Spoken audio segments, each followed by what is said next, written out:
Hello বন্ধুরা, তোমার সবাই কেমন আছো? আশা করি সবাই ভালো আছো। তো এটা আমার একটা ছোট্ট একটা ভিডিও বা ব্লগ বলতে পারো। এই ফার্স্ট টাইম একটা ব্লগ করলাম। ব্লগ ফার্স্ট টাইম নয়, এর আগে করেছি, কিন্তু রান্নার ব্লগটা এই যে ফার্স্ট টাইম।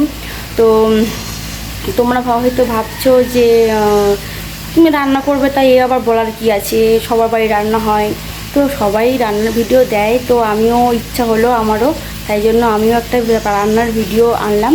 তো দেখো আজকে আমাদের কী কী রান্না হচ্ছে তোমার সাথে শেয়ার করছি। তো দেখো দাঁড়াও, দেখো আমি ম্যারিনেট করে রেখেছিলাম আগের থেকে মাংসটা।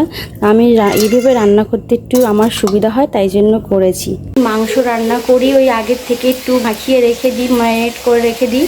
তো তোমাদের কাজের বাড়ি কীভাবে মাংস রান্না করো অবশ্যই একটু কমেন্টে জানাবে। যে মাংসর আলু আগের থেকে ভাজা করে রেখে দিয়েছি। এই যে পটল ভাজি হয়ে গেছে আমার, যে ডাল এটাও হয়ে গেছে, বড়ি দিয়ে মাছের ঝাল এটাও হয়ে গেছে। এবার এই মাংসটা একটু রান্না করছি, কষিয়ে নিচ্ছি, এখনো মাংসটা হয়নি, সবে চাপিয়েছি। তো আমার কষানো হয়ে গেছে, এবার জল ঢেলে দেবো। তো আমি জল ঢেলে দিলাম, অল্পই জল দেবো, কারণ পোলট্রির মাংস বেশি ঝোল করব না। তো দেখো তরকারিটা আমার হয়ে গেছে, মশলা দিয়ে কিছুক্ষণ পর নামিয়ে নেবো। ফাইনালি মাংসটা নামিয়ে নিলাম। দেখো কি সুন্দর লাগছে দেখতে, কালারটাও খুব সুন্দর এসছে। কাশ্মীরি লঙ্কা গুঁড়ো দিয়েছিলাম, যার জন্য এত সুন্দর লাগছে দেখতে। তো খাওয়ার সময় তোমাদের সাথে কথা হচ্ছে। তো আমাদের খাওয়া দাওয়া হয়ে গেছে। খাওয়ার সময় আমি আর ভিডিও করিনি, কারণ ভীষণ খিদে পেয়ে গেছিলো, সে আর ভিডিও করতে মনে ছিল না।